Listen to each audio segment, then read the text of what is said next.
Hey TCC, this is Chad Michael, your friendly mental health counselor, coming to you again during Mindfulness Week.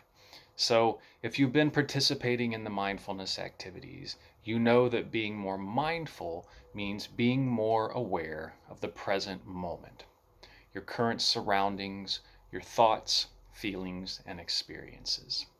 The benefits to practicing mindfulness are that you have a more enriched understanding and experience of the present moment. Being more mindful also means you're more mindful of the thoughts that are constantly pumping through our brain. And therefore, you have the ability to calm those thoughts, analyze or change those thoughts so that those thoughts don't tend to contribute to things like being overwhelmed or anxiety or symptoms of depression. Being more mindful allows you to be more grounded in the present moment. And so today, we're going to spend a little bit of time and we're going to talk about how you can utilize your senses in order to practice mindfulness.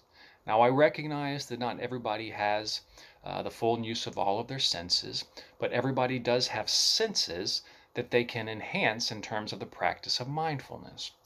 So let's go through a few. Let's talk about the gift of sight. We're going to use the gift of sight to practice being more grounded in our external environment. Anytime you feel yourself being overwhelmed, one of the things you can do is just observe your surroundings. The trick to this is to not let your brain consistently interfere with everything that you're observing, to not let your brain put labels on everything you're looking at. You're attempting to observe your environment as it truly is. And so when you look around yourself, just notice the objects or your environment or the nature, wherever it is you happen to be. No labels, no judgment on anything. Just attempt to look around your room without allowing your mind to interfere. If you do this, you're going to notice a number of subtleties that you didn't notice before in terms of like clarity of particular objects. Maybe the color hue of particular objects. Maybe you're going to notice sunlight reflecting in ways that you truly weren't appreciating before.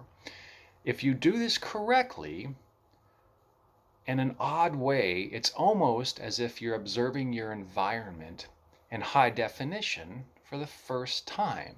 You're becoming more grounded, more mindful of your external environment versus being kind of lost in our heads and not truly appreciating where we are right now. The next sense I want to talk about is the sense of sound. The same thing applies. Oftentimes, we don't utilize to its fullest degree the extremely precious gift of sound. In other words, the sounds that we experience, they tend to be background noise. And if we get lost in the clutter of our head, we can use this gift of sound to really focus again on our exterior environment. So I encourage everybody to just take a minute, close your eyes, and intently focus on all of the sounds that are occurring in your environment. Again, just like the gift of sight, the idea is to not let your brain, your mind, your thoughts intervene and distract you and take away from the focus of sound. You're trying to be more mindful of the sense of sound. You can also do this with taste. Taste is a wonderful example. You may have practiced a mindfulness eating activity in the months past. If when you're eating, if you're like me, we're trying to scarf down food as fast as we can. We get that immediate gratification. Maybe we're multitasking. Maybe we're looking at our phone. Maybe we're driving. Or maybe we're anticipating something that's going to happen in the future.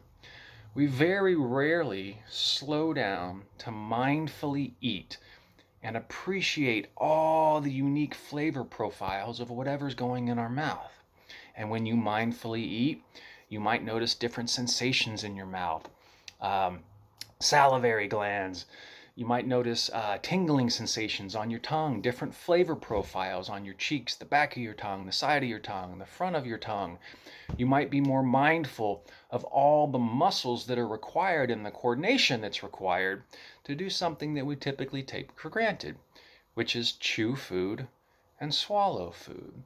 Again, you're being more mindful of your present experience without allowing your mind to interfere. You can do the same thing with breathing, your sense of smell. Taking a moment to just allow yourself to breathe healthy breaths, allowing your body to slow down. And in that process, really paying attention to any sense that you might be able to pick up that you otherwise would have been oblivious to because your mind has you completely distracted. And then finally, we have the sense of touch or feel. And so the idea here is that, again, our mind tends to interfere so much throughout the day.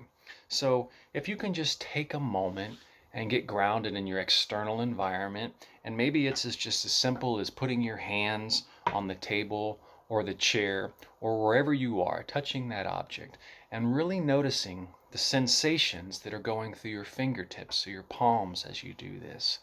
Maybe you're noticing variances in temperature. The idea, again, is to become grounded in your external environment. Whenever you're overwhelmed, whenever you're stressed, it's a moment to pause and utilize your senses to become more mindful of the now. You can also bring this internally versus touching or feeling something externally. You can bring a certain amount of awareness or attunement into some of your bodily sensations. If you really, really focus, you'll be able to feel a sensation within your body. You might even be able to feel a warmth or a tingling sensation at your appendages, right? Maybe you're getting in tune with your inner energy, if you will.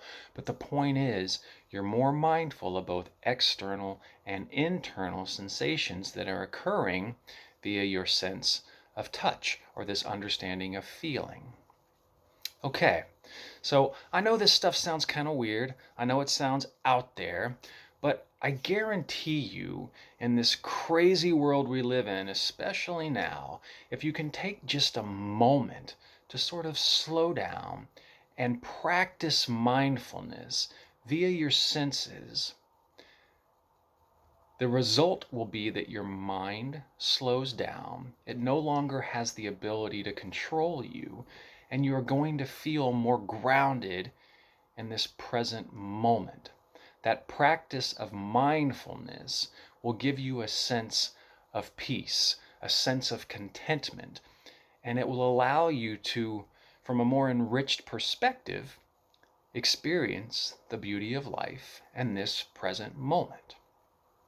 All right, everybody. Thanks for listening. Again, my name is Chad Michael. I'm your friendly mental health counselor here at TCC. If you have any more questions or if you want to follow up, feel free to look me up at tulsacc.edu/wellness. I hope you have a mindful day. Thank you.